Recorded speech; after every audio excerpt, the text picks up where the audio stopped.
All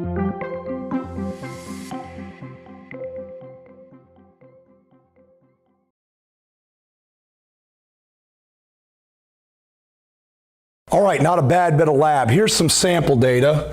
I chose to vary the angle in air going up every 10 degrees. So pointing the laser in the air, 10, 20, 30, so forth, up to 80 degrees. And I measured the angle that the light made once it went into the water. Okay, I can do as good as half degrees. It landed in between 2 degrees and I couldn't make a decision. Sine of the angle in the air, sine of the angle in the water. Make a couple of graphs. I'm going to do a graph of angle versus angle. Notice that an angle versus angle graph does curve. That's not a line, but a sine versus sine graph, here this is sine of air angle, sine of water angle, that makes a straight line, and the slope is the index of refraction. So I think this is definitely a lab you want to do. On the AP exam, though, they might switch these and put the sine of the higher index of refraction angle here and the sine of the air, or whatever the lower index of refraction is. And if that's the case, if the sine of water is up here and the sine of air is down here, what your students will get is they'll get a slope that is less than 1. Students need to know that indices of refraction are greater than 1. So if you take a sine versus sine and you get an index of refraction less than 1, that means that the index of refraction is the reciprocal of the slope. A slope less than 1, that can't be an index of refraction, so take the reciprocal, that must be the index of refraction. Students are also expected to know how to take this graph and find the angle for total internal reflection. The way you do it is this. You follow the line until it hits one of the ones, like this one or that one. Notice I got 1 and 1 on my 2 axes. Sine can't do better than 1. I follow my line. I land about right here. That is when the sine of the air angle is 1, right here. So what about what is this, 0.75 to you? Okay, what about 0.75? Take the inverse sine of 0.75, and you'll get about 53 degrees. That's the critical angle of light on an air-water interface, and if you try to have an angle in water greater than 53 degrees, then you're going to get total internal reflection. So make sure your students do this graph, but also use it to figure out the critical angle of light going from water into air. All right, what else could you try? You could do different laser colors. You can buy a set of 3 lasers, red, green, blue on eBay. And you can take data to show, well, different frequencies of light have different indices of refraction. The different indices of refraction are very close to the same, so that would be very difficult to actually get 3 very different indices of refraction. I believe index of refraction is higher for purple than it is for red. I'm calling that out of memory, though. I may be wrong. Different refracting materials. Once upon a time I did this lab with water and then with cooking oil. Would totally advise against it. Gave him 2 dishes already pre-filled with water and with cooking oil.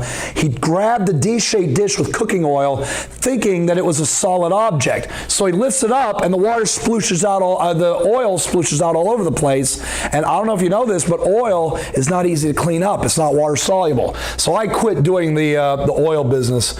I started giving my students fully saturated water. You have to use granulated sugar. Do not use powdered or confectioner sugar because then it will cloud up the water and the laser won't even get through the water. But try it sometimes. I heat up the water the day before to about boiling. I poured in all the sugar it would take.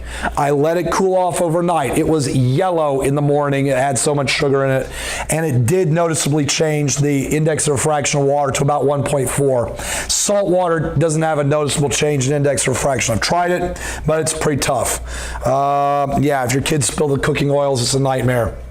Here's my data for sugar water. You'll notice that the angle in water is noticeably different. And so here's my graph, and there we go. There's an index refraction of about 1.4. Very noticeably different.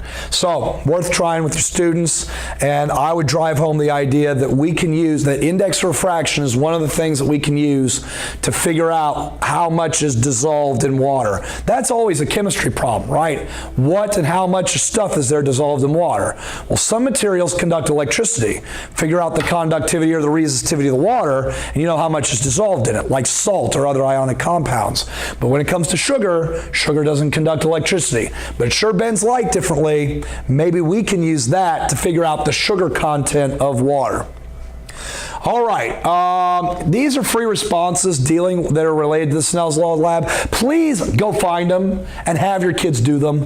I think all three of them are on the College Board website for old AP Physics B. I think they're still on the internet. Please get them and do them with your kids. It's very valuable and very important. Also, have your students use this setup to show total internal reflection. Let's see, you can also use a soda bottle with a hole in it from the fluids chapter. So I haven't shown you that for fluids yet. So when you get to the fluids module, you're going to see me work with a soda bottle with a hole in it. And I promise you that when we get there, I'm going to show you total internal reflection with the soda bottle and a hole in it. I'm not going to do it right now because NIMSY does fluids last after optics. I do fluids first. So by the time my students get to optics, they would have already seen the soda bottle, and I can show them some total internal reflection with it.